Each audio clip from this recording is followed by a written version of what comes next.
ওজনে কারচুপির বিরুদ্ধে বালুরঘাটের বিভিন্ন বাজারে অভিযান চালালো জেলা ক্রেতা সুরক্ষা দফতর। অভিযানের সময় বেশ কিছু দোকানে ওজন কারচুপির অভিযোগ হাতে নাতে ধরা পড়ে।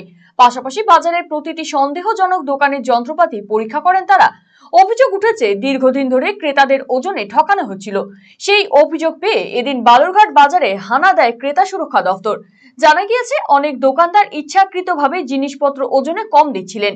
এদিন কারচুপির ঘটনায় বেশ কিছু দোকানে ওজন যন্ত্র বাটখারা বাজেয়াপ্ত করা হয়েছে। সেই সঙ্গে অসাধু ব্যবসায়ীদের বিরুদ্ধে ব্যবস্থা নেওয়া হবে বলে জানিয়েছেন আধিকারিকেরা।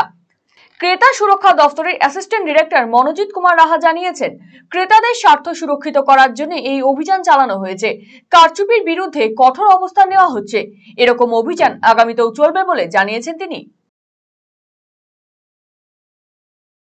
কনজিউমার প্রোটেকশন কাউন্সিলের নির্দেশে ডিএম সাহেবের নির্দেশে ইন্সপেকশন প্রোগ্রাম হচ্ছে 4টে দপ্তরকে সাথে নিয়ে। লিগ্যাল মেট্রোলজি, সিএমওএস দপ্তর থেকে ফুড সেফটি অফিসার আছেন, এসপি অফিস থেকে ডিস্ট্রিক্ট এনফোর্সমেন্ট ব্রাঞ্চের পুলিশ অফিসাররা আছেন, আর আমাদের ক্রেতা সুরক্ষা দপ্তর। তো এখান থেকে একটা জেনারেল কমপ্লেন এসেছিল স্যারের কাছে যে ওজনে গরমিল পাওয়া যাচ্ছে মাছ বাজারে, বেশি যতখানি মাছ ওজনে পাওয়ার কথা সেটা পাচ্ছে না।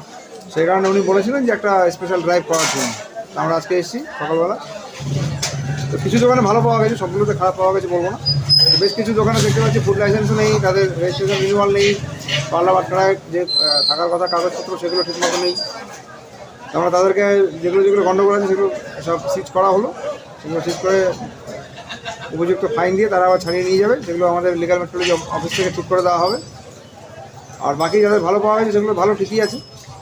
আর বাকি জেনারেল কিছু যে সতর্ক করা হলো, যা করণীয় সেটা যেন তারা করে নেয়, নাহলে ভবিষ্যতে পরবর্তীকালে কাউকে আর ছাড় দেওয়া হবে না।